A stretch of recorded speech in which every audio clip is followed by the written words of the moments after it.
오늘 건축가가 열심히 회사를 위해서 평생을 일하고 이제 은퇴할 시기가 되었습니다.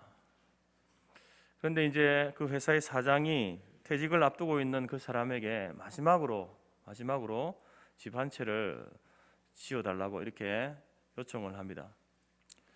그래서 이 건축가는 집을 짓는 일에 이제 이 일만 마치면 퇴직하니까 자기와 별로 상관이 없다라고 생각하고 집을 짓기 시작하는데, 재료를 사용함에 있어서 좋지 않은 재료, 엉성한 것들, 또 관리 감독을 철저하게 해야 함에도 대충 그렇게 하면서 이렇게 집을 지었습니다. 그럭저럭 집이 완성되어져 갈 때에 사장이 그를 불렀습니다. 그러면서 그 사장이 하는 말이, 이 집은 바로 당신을 위한 집입니다. 당신의 퇴직을 기념해서 제가 당신에게 드리는 선물입니다 라고 이렇게 이야기하는 겁니다. 처음부터 알았다면 여러분, 이 건축가가 집을 대충 지었겠습니까? 관리 감독할 때에 그 엉성하게 했겠습니까? 재료를 사용함에 있어서 최고 좋은 것으로 최고 좋은 집을 아마 지었을 것인데, 그것을 알지 못해서 이제 이런 실수를 하게 된 것입니다. 여러분, 우리는 살아가면서 크고 작은 실수를 연발하면서 살아갑니다. 소설가인 이회수 씨는 자기의 SNS에서 이렇게 적었습니다. 같은 실수를 3번 반복하면 그것은 습관이다, 이런 글을 적었습니다. 여러분, 우리가 오늘 본문의 말씀을 보게 되면 아론과 또 이스라엘 백성의 실수에 대해서 고발하는 장면을 보게 되는데, 이 실수라고 하는 것이 오늘 설교 제목에서도 실수라는 단어를 제가 썼는데, 그냥 웃고 넘어갈 수 있는 그런 종류의 실수는 아닙니다. 결코 일어나지 말아야 할 일들이 일어나는 그런 실수를 말하고 있습니다. 습관이 되어서는 안 되는 그런 실수를 말하고 있습니다. 저는 유학의 실수라고 했지만 성경은 이것을 실수라고 부르지 않습니다. 죄라고 부릅니다. 죄 중에서도 그냥 죄가 아니라 큰 죄다라고 이렇게 말하고 있는데, 21절에 보게 되면 모세가 아론에게 묻습니다. 이 백성이 당신에게 어떻게 하였기에 당신이 그들을 큰 죄에 빠지게 했습니까? 이렇게 묻습니다. 여러분, 모세가 지금 하나님의 율법을 받기 위해서 호렙산 시내산 위에 올라갔습니다. 그리고 산 아래 남아있는 아론과 백성들은 금고리를 모아가지고 송아지 형상을 만들었습니다. 나무로 이제 송아지 형상을 만들고 난 다음에 금을 녹여가지고 거기다 부어서 만든 겁니다. 여러분, 이 두 가지 일이 한꺼번에 일어나고 있지 않습니까? 산 위에서는 지금 모세가 하나님으로부터 하나님의 율법의 말씀을 받고 있습니다. 특별히 1, 2계명 가운데에 다른 신들을 두지 말라, 우상을 만들지 말라라는 그 계명을 받고 있지 않습니까? 그런데 산 아래에서는 지금 그 1, 2계명을 어기고 있는 그 웃지 못할 일들이 벌어지고 있는 겁니다. 하나님께서는 이스라엘 백성들이 가나안 땅에 입성하기 전에 다시 한번 모세를 통해서 가나안 땅에서 이스라엘 백성들, 하나님의 백성들이 어떻게 살아야 하는지 삶의 지침을 주면서 이 사건을 다시 한번 언급합니다. 신명기 9장에 보게 되면 내게 이르시되 일어나 여기서 속히 내려가라. 네가 애굽에서 인도하여 낸 내 백성이 스스로 부패하여 내가 그들에게 명령한 돌을 속히 떠나 자기를 위하여 우상을 부어 만들었느니라. 하나님께서는 지금 이제 가나안 땅에 들어가게 돼 거기에 살게 될 그 백성들에게 지난날 수치스러웠던 그 이 사건을 다시 한번 언급하면서 각성시키고 있는 겁니다. 그리고 시편 기자도 이 사실을 잊지 않고 있습니다. 시편 106편 19절에 그들이 호렙에서 송아지를 만들고 부어 만든 우상을 경배하였다라고 이렇게 이야기합니다. 이스라엘 백성들은 바로 그 역사 속에서 하나님께서 그들을 영광스럽게 구원해내시고 인도해내신 그 역사도 가지고 있지만, 그들 가운데에 범하지 말아야 될 실수, 수치스러운 그 실수들의 장면도 하나님께서는 그들에게 기억하고 그것을 통해서 다시 한번 경고하시면서 말씀하고 있는 겁니다. 약속의 땅 가나안에서는 결코 일어나지 말아야 될 일들, 반복되어서는 안 되는 실수, 큰 죄였기 때문에 다시 한번 경고하고 또 기억하고 있는 사건인 겁니다. 그러나 안타깝게도 이러한 일들은 가나안 땅에서도 역시 일어나고 있습니다. 오늘 우리의 삶의 현장에서도 동일하게 일어나고 있는 겁니다. 왜 이런 실수고 이런 큰 죄들이 반복되고 일어날까요? 하나님께서는 그것이 다시 일어나지 않기를 바라서 경고하시고 기억나게 하셨는데 왜 우리는 이런 일들을 자꾸 반복해서 벌일까요? 첫 번째 이유는 하나님을 형성화하려는 인간의 죄악된 본성 때문에 그렇습니다. 눈에 보이지 않는 하나님을 눈에 보이는 것으로 만들려는, 그래서 거기에서 어떤 위안을 받으려고 하는 인간의 죄악된 본성 때문에 그렇다라는 겁니다. 여러분, 지금 모세가 산에 올라간 지 시간이 꽤 흘렀습니다. 아마도 아론과 이스라엘 백성들이 예상했던 그 시간을 훌쩍 넘어선 것 같습니다. 모세는 그 산 위에서 하나님이 주시는 십계명과 시민법과 그리고 또 성막의 여러 식양까지 다 제공받고 있습니다. 근데 그 시간 산 아래에서는 백성들의 마음이 술렁이기 시작합니다. 모세가 산에서 죽었다라는 사람도 있고, 아니면 모세가 도망갔다라는 사람도 있고, 그런 소문들이 이제 일어나면서 백성들의 마음속에서는 이제 어떻게 해야 하나, 우리는 이제 어떻게 해야 하나 하는 두려움이 생긴 겁니다. 여러분, 모세는 이 이스라엘 백성들에게 있어서 대단한 존재였습니다. 그 신과 같았던 애굽 왕 바로의 마음을 꺾고 이스라엘 백성들을 애굽에서 탈출시킨 그러한 장본인 아닙니까? 또한 그 어마어마한 바다, 그 홍해를 갈라내고 이스라엘 백성들로 하여금 그 바다를 건너게 한 그러한 지도자입니다. 뿐만 아니라 아말렉과의 전투 가운데서도 신기한 방법으로 그 전쟁에서 이기게 하는데 큰 역할을 했던 모세였습니다. 이 모세가 보여준 이 리더십은 바로 백성들이 그를 마치 신적인 존재로 믿게 할 만큼의 대단한 일들이었습니다. 그런데 지금 그런 모세가 40일 여일이 되어도 생사를 알 수 없습니다. 보이지 않습니다. 여러분, 이스라엘 백성들도 하나님을 믿었습니다. 그런데 하나님은 눈에 보이지 않는 분이지 않습니까? 모든 일에 처음부터 끝까지 모세만 바라보았던 그들에게 더 이상 기댈 언덕이 없는 겁니다. 무언가 의지할 대상을 다시 찾아야 되는 겁니다. 그래서 아론에게 찾아가서 이렇게 이야기하죠. 일어나라, 우리를 위하여 우리를 인도할 신을 만들자라고 이렇게 이야기합니다. 눈에 보이지 않는 하나님에 대한 믿음은 있었지만 그 리더의 부재가 가져온 그 두려움을 이겨낼 만한 믿음의 그 수준은 아니었다라는 겁니다. 그래서 그들이 의지하고 믿을 수 있는, 그래 눈에 보여지는, 손으로 만져지는 하나님을 만들고자 했던 겁니다. 여러분, 이스라엘 백성들이 아론과 함께 만들었던 그 신, 그것은 엄밀하게 따지면은 이방 나라의 신이 아닙니다. 나무를 깎아서 만든 드라빔 같은 그런 우상이 아닙니다. 애굽의 신을 만든 게 아닙니다. 무엇을 만들었습니까? 여호와 하나님을 만든 겁니다. 애굽에서 이스라엘 백성을 인도해낸 그 하나님의 형상을 만든 겁니다.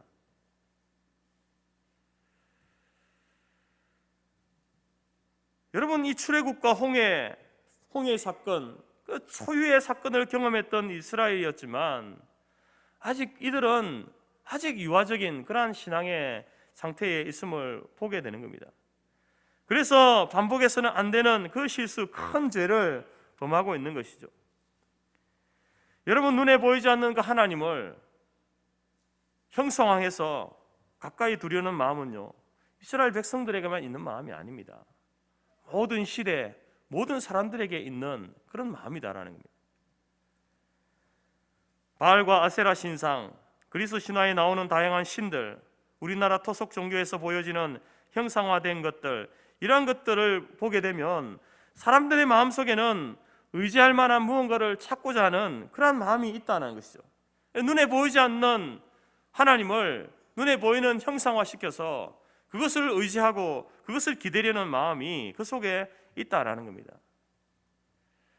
그러나 이러한 사람들의 일반적인 생각들은요, 번지수를 잘못 찾은 겁니다.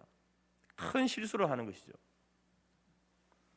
하나님께서는 이러한 행동을 어리석다라고 이렇게 말씀하십니다. 로마서 1장 22절 23절 말씀에 스스로 지혜 있다 하나 어리석게 되어 썩어지지 아니하는 하나님의 영광을 썩어질 사람과 새와 짐승과 기어다니는 동물 모양의 우상으로 바꾸었다.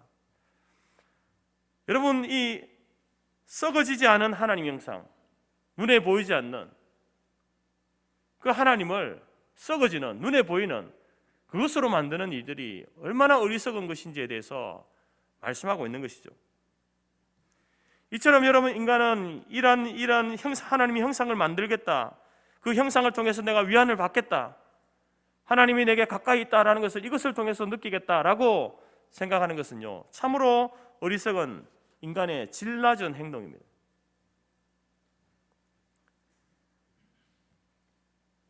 그런데 오늘날 우리에게도 이런 모습이 있습니다. 신앙을 가지고 있는 우리들에게는요, 이러한 것들이 어떤 형태로 나타나냐면 체험주의 신앙으로 나타납니다. 체험주의. 하나님을 직접 내 손으로 만져보고 싶은 그런 욕망이 있는 겁니다. 하나님을 직접 내가 그 하나님의 손길을 느끼고 싶은 욕망이 있는 거죠. 하나님이 나타나시는 것을 직접 보고 싶고 막 몸이 떨리고 기도할 때 무언가 어떤 무아지경에 빠져드는 그런 경험들을 하고 싶어하는 마음들이 있는 겁니다. 그런 현상들이 일어날 때에 하나님이 지금 나와 함께 계시는구나 라는 것을 느낀다는 거죠. 소위 하나님의 터치, 하나님의 기름 부으심을 받았다라고 하는 사람들이 있습니다. 이러한 신앙의 형태는요, 참으로 위험한 신앙의 형태들입니다. 한국교회가 이단과 사입이 신비한 체험주의로 몸살을 앓고 있는데 여러분, 참으로 조심해야 됩니다. 성도들은 하나님의 말씀으로 뜨거워지고 진리로 뜨거워져야 되는데 무언가를 자꾸 느끼려고 하는 거예요. 느끼려고. 조나단 에드워드 목사님은 그 대부흥의 시기에 18세기 미국에서 메마른 신앙에 침체했던 성도들을 향해서 하나님의 말씀에 대한 열정을 강조했습니다. 그러면서 지나치게 신비한 체험에 몰두하는 성도들에게 말씀을 순종함으로 맺는 그 열매를 맺을 것을 강력하게 말씀하셨습니다. 여러분, 부흥이라고 하는 이 부흥의 본질은 어떤 신비한 현상이나 기적을 쫓아다니는 그것으로 일어나는 것이 부흥이 아닙니다. 부흥은 신비한 체험주의 운동이나 은사주의 운동, 이러한 것들이 아니라 바로 말씀을 통해서 일어나는 것이죠. 말씀 가운데 성령이 역사하심으로 말미암아 변화되어지는 것, 회복되는 것, 우리가 변화되어지고 우리가 회복되는 것, 그것이 부흥이죠. 오늘날 하나님께서는 말씀과 성령으로 역사하십니다. 성령님께서 역사하실 때에 말씀을 벗어나서는 역사하지 않습니다. 눈으로 보여지고 만지고 느끼는 것을 중시하는 체험주의 신앙을 주의해야 되는 것입니다. 여러분, 하나님께서는 이러한 행동들에 대해서, 행위들에 대해서 어떠한 연민도 안타까움도 가지지 않습니다. 단호하게 말씀하시죠. 7절 말씀에 보면 여호와께서 모세에게 이르시되 너는 내려가라. 네가 애굽 땅에서 인도하여는 내 백성이 부패하였다. 9절 말씀에 내가 이 백성 보니 목이 뻣뻣한 백성이다. 10절 말씀에 내가 그들에게 진노하여 그들을 진멸하겠다라고 하나님께서 강력하게 말씀합니다. 그러나 문제는 여러분, 이러한 일들이 지금도 오늘날 우리에게 일어나고 있다는 겁니다. 이스라엘 백성들에게만 일어났던 일이 아니라 우리들도 그렇게 행하고 있다는 것이죠. 눈에 보이지 않는 하나님을 자꾸 형상화하려는 그러한 잘못된 열심이 우리 가운데도 있습니다. 이런 사람들의 이기적인 욕심, 그것을 잘 아셨기 때문에 하나님께서는 모세에게 계명을 주실 때에 1, 2계명, 다른 신들을 섬기지 말고 어떤 형상도 만들지 말라, 그것들을 섬기지 말라라고 그 10계명, 1계명, 2계명에 강력하게 말씀해 놓고 있는 겁니다. 사랑하는 성도 여러분, 어떤 이유로든지 우리 하나님을 형상화해서는 안 됩니다. 내가 하나님 더 잘 믿기 위해서, 내가 하나님을 더 가까이 느끼기 위해서 어떤 하나님의 형상을 만들어서는 안 된다라는 겁니다. 하나님께서 눈에 보이지 않는다고 해서 우리와 함께 하시지 않는 것이 아닙니다. 내 손에 만져지지 않는다고 해서 하나님이 안 계신 것이 아닙니다. 언제나 계시고 함께 하시고 우리의 하나님이 되시는 분이 하나님이시죠. 영이신 하나님이 성령으로, 말씀으로 여러분 우리와 함께 계시는 것입니다. 그 하나님을 신뢰하고 바라는 것, 그것이 여러분 바른 믿음이고 참 믿음입니다. 이 믿음으로 오늘 이스라엘 백성 3,000명이 징계받았던 이 실수, 큰 죄를 반복하지 않는 우리 교회와 성도들이 되시기를 주의 이름으로 권면드립니다. 두 번째, 이러한 실수, 이런 큰 죄가 왜 반복해서 일어날까? 두 번째는요, 아론의 위기를 모면하려는 그 얄팍한 인간적인 술수 때문에 그렇습니다. 아론에게 백성들이 찾아왔죠. 백성들은 흥분하고 완전 초긴장 상태였을 겁니다. 그런 백성들을 보면서 아론은 아마도 생명의 위협을 느꼈을 겁니다. 이 사람들의 말을 듣지 않으면 내가 죽을 수도 있겠구나라는 그러한 위기의식을 느꼈습니다. 그러면서 아론은 그래도 이제 모세와 함께 이스라엘 백성을 인도해온 지도자 아닙니까? 그래서 이 위기 상황 가운데서 지도자로서 내가 이 위기를 관리하는 능력을 보여줘야 되겠다라고 생각했을지도 모릅니다. 그래서 그가 생각해낸 방법이 무엇입니까? 2절 말씀해 보면 너희의 아내와 자녀의 귀에서 금고리를 빼어 내게로 가져오라. 이것을 이제 백성들에게 요구합니다. 케일이라고 하는 학자는 아론의 이러한 행동들에 대해서 이렇게 이야기합니다. 여성들의 허영심을 자극해서 반란을 저지하려고 했다, 이렇게 이야기합니다. 무슨 말이냐면은 여러분, 이제 우리를 인도해낸 그 하나님을 만들자라고 이렇게 했을 때에 아론은 자, 그러면은 여러분이 가지고 있는 금붙이 다 가져오세요 라고 이렇게 이야기하는 겁니다. 그러면 여성들이 내 금 귀걸이, 금 반지, 금 장신구들 이것을 다 드려야 된다고? 아까운데? 그래서 그러면은 우리가 그 하나님 형상을 만들자고 했던 것을 우리가 철회하겠다라고 이런 반응이 나올 줄 알았다는 겁니다. 왜? 그 허영심, 그 욕심이 사람들에게는 있기 때문에 그것을 자극시키면은 우리가 잘못 생각했구나라고 해서 이제 그것을 철회하고 위기를 극복할 수 있을 것이다 라고 생각했다는 것이죠. 그러나 아론의 이러한 수는 실패입니다. 왜냐하면 오히려 모든 백성들이 기다렸다는 듯이 금고리를 다 가지고 나오는 거예요. 여러분, 이렇게 사람들의 감정이나 죄성을 자극하여서 문제를 해결하는 얄팍한 술수는요, 심각한 죄와 또 죄의 결과들을, 더 큰 결과들을 양산하게 됩니다.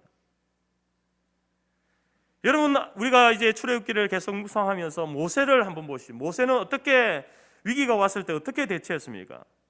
백성들이 잘못된 길을 가거나 악한 것을 요구할 때에 모세는요, 거기에 순응하지 않았습니다. 백성들의 잘못된 불평에 정면으로 맞서서 그 잘못을 수정해 주는 것이죠. 백성들이 물을 달라고 요구할 때에 모세는 단순히 그들이 목말라서 물을 달라 하는구나, 그 현상만 보지 않은 겁니다. 그 현상 뒤에 감추어진 바로 그 백성들의 악한 의도를 볼 수 있었던 사람이 모세였습니다. 그래서 출애굽기 17장 2절에서 모세가 그들에게 이렇게 이야기합니다. 너희가 어찌하여 나와 다투느냐? 너희가 어찌하여 여호와를 시험하느냐? 우리가 목마릅니다. 물을 좀 주세요. 물을 좀. 우리가 배고픕니다. 먹을 것 좀 주세요 라고 하는 그 말 이면에 단순히 육체적인 생리적으로 배고파서 목말라서 하는 이야기가 아니라 그것이 바로 하나님의 권위에 도전하는 그 이스라엘 백성들의 행동이었다는 것을 모세는 알고 있었다라는 겁니다. 그래서 모세는 그들을 꾸짖을 뿐만 아니라 여호와 앞에 엎드렸습니다. 기도를 통해서 여호와 앞에 그 문제를 보고하죠. 민수기 16장 4절에 모세가 듣고 엎드렸다 하고 이렇게 말합니다. 모세는 결코 아론처럼 얄팍한 술수를 쓰지 않았습니다. 이 문제는 그렇게 해서 피해가야 할 문제가 아니라 정면으로 대결해야 될 문제다라는 것을 모세는 알고 있었다라는 것이죠. 아론은 명확하게 노라고 말할 수 있어야 했습니다. 자, 이제 우리를 인도하여낸 그 하나님을 우리가 만들자라고 했을 때에 아론은 안 된다라고 이렇게 했어야 됩니다. 아론은 정도를 가지 못하고 지름길로 가려고 했기 때문에 오늘 이 반복해서는 안 되는 이 실수, 큰 죄를 범하게 된 것입니다. 여러분, 금송아지를 만들어 놓고 이 백성들이 한 행동을 여러분 보십시오. 6절 말씀에 보게 되면 제단을 쌓고 번제를 드리고 화목제를 드리고 백성이 앉아서 먹고 마시고 일어나서 뛰놀았다 이렇게 말씀하죠. 여러분, 이러한 행동들을 여러분 어디서 봤습니까? 이러한 모습들을 어디서 봤습니까? 출애굽기 24장에 보게 되면 시내산에서 하나님과 언약 맺을 때에 했던 행동과 똑같은 행동을 하고 있는 겁니다. 얼마 전에 하나님과 맺었던 언약 의식, 그것을 어디에서 하고 있는 겁니까? 황금 송아지 만들어 놓고 이 황금 송아지가 우리 하나님이다 라고 이렇게 정해놓고 새롭게 언약 의식을 행하고 있는 이러한 모습들을 보이고 있는 겁니다. 여러분, 지도자의 이 얄팍한 술수로 인해서 이 백성들이 십계명을 어기고 하나님과의 언약 의식을 웃음거리로 만들어버리고 하나님의 말씀을 패러디함으로 죄를 더 악화시키는 그런 결과를 가져온 겁니다. 하나님께서는 이 죄에 대해서 엄중하게 선언을 하시죠. 33절 말씀에 보면 여호와께서 모세에게 이르시되 누구든지 내게 범죄하면 내가 내 책에서 그를 지워버리리라. 35절 말씀에 여호와께서 백성을 치시니 이는 그들이 아론이 만든 바 그 송아지를 만들었습니다. 여러분, 이러한 얄팍한 인간적인 방법은요, 위기를 극복하려고 모면하려고 썼던 방법은 오히려 더 큰 어려움, 더 큰 위기를 가져오게 된다라는 것입니다. 우리는 성경 가운데 다니엘이라는 그 인물을 보게 됩니다. 다니엘은 포로의 신분으로 바벨론의 관리가 되어서 총리의 자리까지 올라가게 됩니다. 그런 과정 가운데에 이제 의도치 않게 이 다니엘을 시기하는, 다니엘의 탁월함을 시기하는 그런 무리들이 생기게 되고 그 다니엘을 죽이려고 하는 그러한 계략까지 짜게 됩니다. 다니엘이 하나님을 잘 섬기는 줄 알고 왕의 도장이 찍힌 조서에 30일간 왕 외에 어떤 신에게도 절하지 말아라, 기도하지 말아라 라고 하는 그 조서를 이제 얻게 됩니다. 그래서 다니엘에게는 위기가 찾아왔죠. 이 위기 가운데에 다니엘은 성도가 보여야 될 진정한 위기 관리의 능력을 우리에게 보여주고 있는 겁니다. 먼저 다니엘은요, 그러한 일들이 일어났을 때에 결코 당황하지 않았습니다. 이 대적들이 치밀하게 전략을 짜서 그를 조여왔지만 전혀 당황하지 않았습니다. 여러분, 당황하지 않았다는 말이 무슨 말이냐면은 오늘 우리가 잠언 말씀 가운데에서도 무릇 지킬 만한 것보다 더욱 네 마음을 지키라. 하나님께서 모세가 여호수아에게 주었던 그 말씀은 너는 마음을 강하게 하고 극히 담대하라. 마음을 지킨 겁니다. 마음을.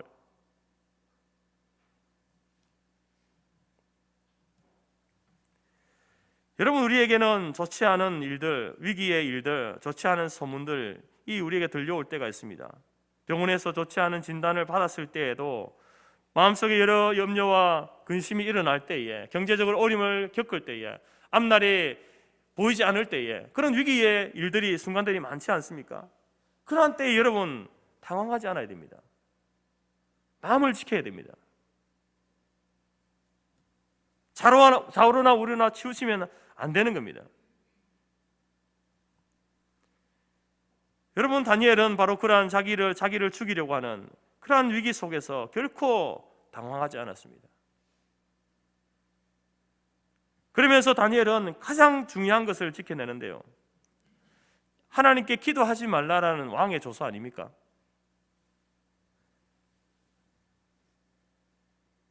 그런데 그런데도 왕의 조서를 받고도 다니엘은 계속 기도하고 있습니다. 이것은 바로 그 원수들에게, 대적들에게 빌미를 주는 행동이었습니다. 잠시 멈출 수도 있는 것 아닙니까? 여러분, 다니엘은 결코 어리석은 사람이 아닙니다. 무지한 사람이 아닙니다. 그럼에도 불구하고 그는 보란 듯이 하나님께 기도하고 있는 겁니다. 왜 그랬을까요? 왜냐하면 다니엘에게 있어서 그가 최후까지 지켜야 할 것은 신앙이기 때문에 그렇습니다. 자기의 생명을 지키는 것이 중요한 것이 아니라 생명을 지키는 것보다 더 중요한 것이 하나님을 향한 신앙을 지키는 것이 더 중요하기 때문에 다니엘은 하나님께 여전히 기도하고 있는 겁니다.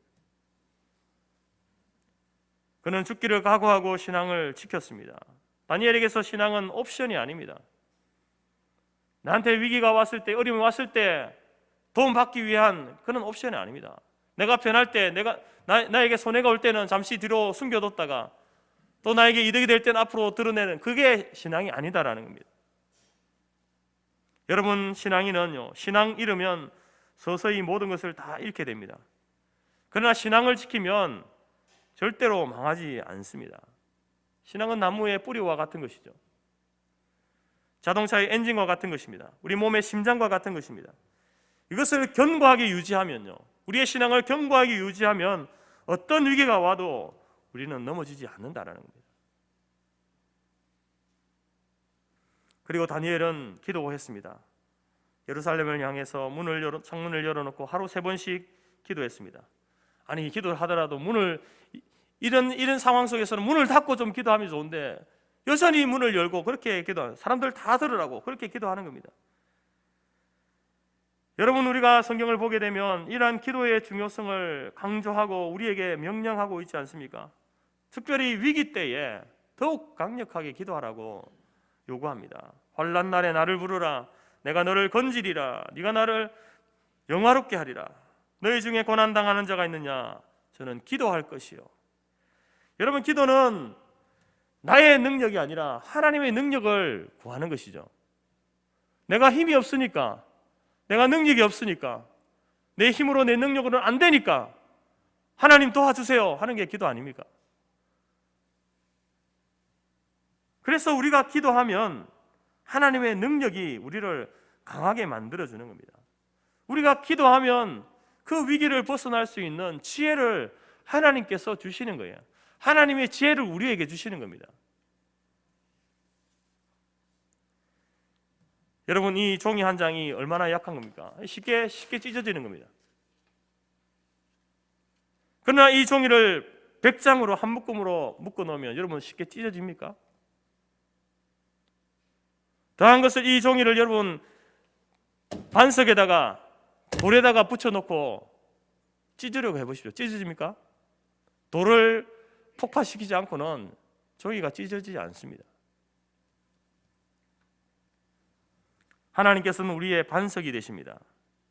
우리는 종이 한 장에 불과한 인생이지만 기도를 통해서 우리를 반석 되시는 그 하나님께 이 종이 같은 우리의 인생을 붙이는 겁니다.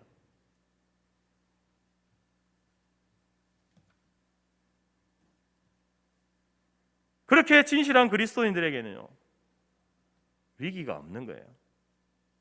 위기가 오면 기도하니까 위기가 안 되는 겁니다. 오히려 그것이 우리에게는 기회가 될 뿐입니다. 우리에게 있어서 정말 위기는 뭐가 위기냐? 하나님과의 관계가 멀어지는 거, 자꾸 세상에 내가 파묻혀 살아가는 거, 신앙을 저버리는 거, 그것이 위기이지 육체적으로, 경제적으로 어려운 그것이 위기가 아니라는 겁니다. 여러분, 얄팍한 인간적인 방법으로 위기를 모면하려고 하지 마십시오. 오늘 다니엘이 보여주었던 것처럼 하나님께서 우리에게 정말 중요하게 여기시는 목숨보다 더 중요한 그 신앙, 그리고 여전히 하나님 앞에 기도하며 나아가는 그러한 모습으로 여러분 우리가 이 위기를 극복하는 그 위기 관리 능력을 갖춘 그런 성도들이 될 수 있기를 간절히 바랍니다. 사랑하는 성도 여러분, 우리는 살아가면서 많은 실수를 합니다.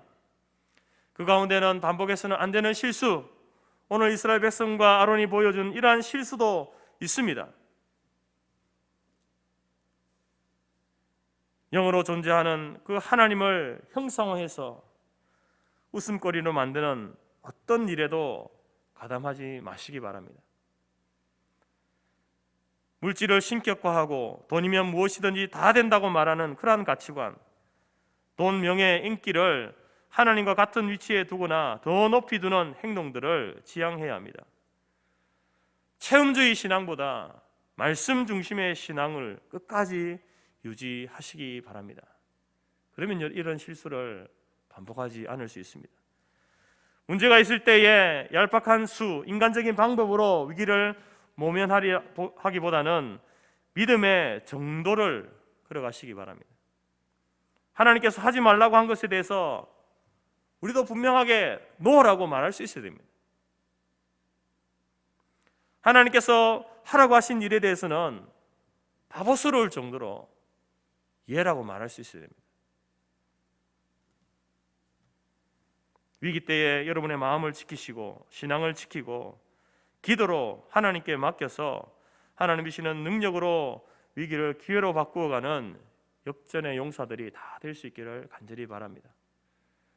오늘 이 시대, 악한 시대에 살아가고 있지만 우리 교회와 모든 성도들이 그 위기 가운데서도 하나님이 주시는 놀라운 은혜와 능력을 공급받아서 그 위기로 말미암아 하나님 앞에 징계받는 그러한 모습이 아니라 여전히 어린아이와 같은 그런 신앙이 아니라 이제는 성숙하여서 하나님께서 주시는 그 위기 속에서 우리의 믿음과 신앙을 세상 가운데 또 하나님께 하나님 우리가 이만큼 자랐습니다.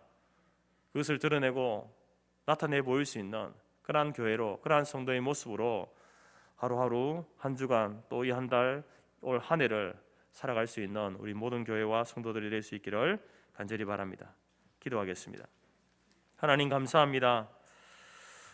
우리 인생 가운데에 우리를 홀로 버려두지 아니하시고 성삼위 하나님께서 함께 하시고 동행하여 주시니 감사합니다. 그러나 연약한 우리의 인생들이기에 여전히 죄성을 가지고 있기에 오늘 이스라엘 백성들과 아론과 같이 반복해서는 안 되는 큰 죄를 지을 때가 있습니다.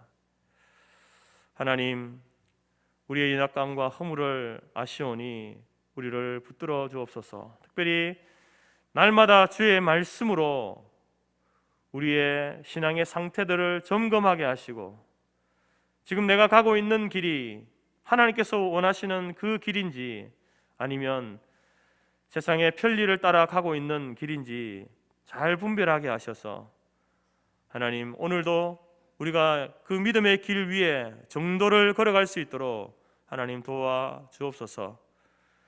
하나님을 가까이 하기 위하여서 보이지 않는 그 하나님을 형상화하거나 또 말씀으로 성령으로 역사하시는 하나님을 마치 손으로 만지고 눈으로 보고 몸으로 느끼는 그러한 체험주의 신앙으로 나아가려고 하는 우리의 욕망을 꺾어주시고 오직 말씀과 기도와 성령의 역사하심 가운데에 바른 믿음을 세워갈 수 있도록 도와주옵소서. 하나님께서 우리에게 위기를 허락하실 때에는 그 위기 가운데 우리의 믿음을 나타내 보이고 또 성숙함을 드러내라고 주신 위기인 줄 압니다. 하나님, 우리의 마음을 잃어버리지 않게 하시고 또한 우리의 신앙을 생명보다 중요하게 여기며 하나님 앞에 늘 기도하며 하나님의 도우심과 능력을 구함으로 위기를 극복할 뿐만 아니라 위기 속에서 우리의 성숙한 그 신앙의 모습들을 하나님 앞에 드러내며 살아가는 우리 교회와 모든 성도들이 될 수 있도록 인도하여 주옵소서. 예수님의 이름으로 기도드립니다. 아멘. 찬송가